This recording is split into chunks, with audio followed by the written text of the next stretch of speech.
Hi everybody. Alright, so the point of this video is basically to go over why I am going to be stopping purchasing anything from Magic the Gathering. But so that it's not just rambling, here's some of my decks, my 60 card decks. I'll sort of show you what makes them up, just so it's a little more interesting than just my face sitting in front of you on your screen there for a total of 10 15 minutes.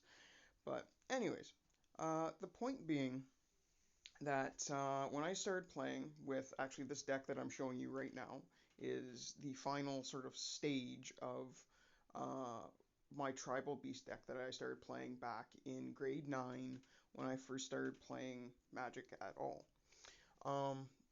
Point is, when I started playing and started building this deck, I could go to school, grab lunch, and go buy a pack of Magic cards pretty much every day. The pricing was right. I could go and do it. I managed to get a couple of cards that people just gave me um, to start playing with. I was able to go ahead and build up a collection, build these decks, learn the game, learn the strategies, learn how things are supposed to go. I made tons of friends at the local game store.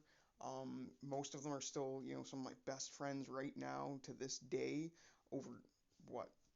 That's going to be coming up to almost 20 years now. Later, I'm still good friends with most of these guys. Even the deck I'm showing you now, this is a tribal dwarf deck, and I was told way back in the day I couldn't build it. It didn't exist. The cards weren't there to build a decent deck, and I went, fine, challenge accepted. Again, the joy of having friends um, who are into the same stuff you are. And all this stuff, when I even up until I'll say semi recently, this deck, this dwarf deck, was a like maybe $30 deck all in up until recently. And that's the catch. That's what I found why I want out of buying Magic cards. Is there's been a movement, it seems, that you have to have the biggest, the baddest, the best. That you're paying to win, in essence. Um, Now, there's nothing wrong with, yeah, by the way, I have good cards, so I'm gonna win. That's not necessarily the problem. The problem is there's a gap, a huge gap now, where Wizards of the Coast seems to have set it up so that Magic is essentially, instead of it being a uh, really close race between a beginner who kind of knows how to play the game and is learning, and someone who's of the same skill level but has poured money into their cards, it's gone from, oh, it'll be a close race, who's going to make the right move, it's anybody's game, to, well, I poured money into my deck, it's worth $500, yours is just a pre-con deck, so sorry, you lose. And that's not right. That's not the way it should be. That's not what coming together to game is supposed to be about.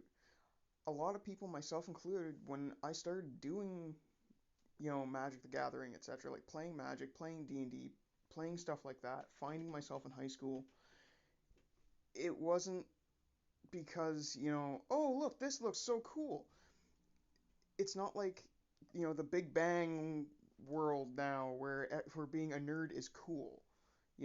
It wasn't that kind of, it was, no, I got beat up a lot for liking this stuff. Like, and so finding people who had similar interests, that had a love of this kind of stuff, that was huge. And if I couldn't have afforded this stuff to get into it, I probably never would have met a lot of these people, a lot of these friends. And I'm just thinking of somebody trying to break into the game now and how discouraging it is. Because let's face it, the whole point of the game is to try to win, to try to get better, to feel like you are getting someplace.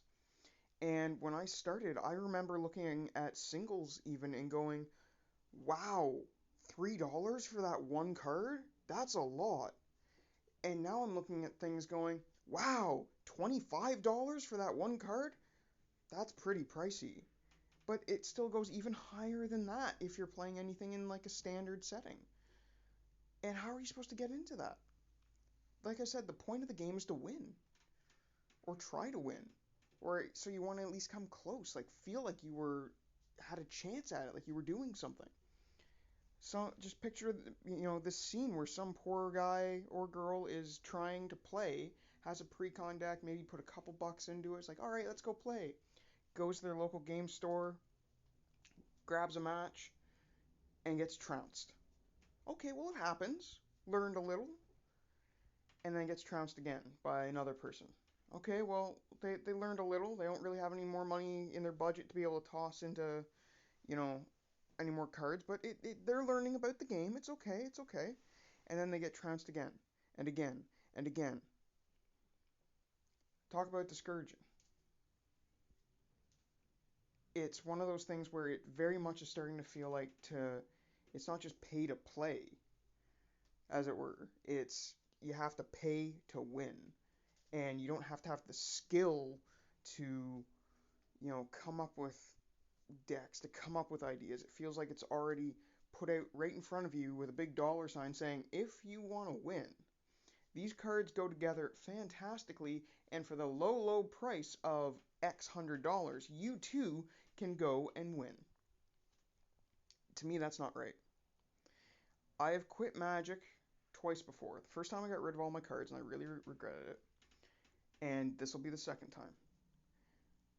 One thing I found that I loved when I came back and I found people, this sort of movement of pay to play sort of thing, or pay to win, was starting, that I absolutely adored, was making, I guess you could call it, troll decks. Okay. The fun thing for me was going up against people who had $500 or $1,000 into a deck, and they were using the casual games as a test bed for big events, and they were just tromping on people who were just looking to have a good time and had, a fun deck. And I'd show up with my $50 deck that was deliberately defensive and essentially annoying, and wasn't really designed to win, just there to, stall the game, kind of be haha, hee hee, hoo hoo, and I wouldn't mulligan, or not mulligan, sorry, I wouldn't forfeit, concede when I knew that they had me. I'd drag it out. I'd go, no, you do the play. You do the work. You play that deck that you built or net decked or whatever. Let's see it. And I got so many people that were mad at me because I wanted to see them actually play their deck. I saw so many people with combos go, well, I have all the pieces, so I win. Okay, show me how you win. Well, I have all the pieces, so I win. No, I want to see it. Let's play.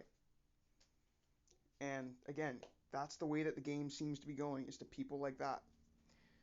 So, agree, disagree, let me know in the comments below. But that would be why I'm stopping playing Magic, is it's just, I will play with my decks, I will keep my decks and my cards, I will play with my friends um, at the kitchen table. But as for events, as for buying singles, as for buying sealed product, nope, sorry, I'm done. I'm over with. I'm moving on to other games that care more about the players and the community than the almighty dollar. Um, like I said, agree or disagree, it's all good. Um, but I'll cut this short here, as it were, because we're just about through all my 60 cards here. So hopefully you enjoyed the video.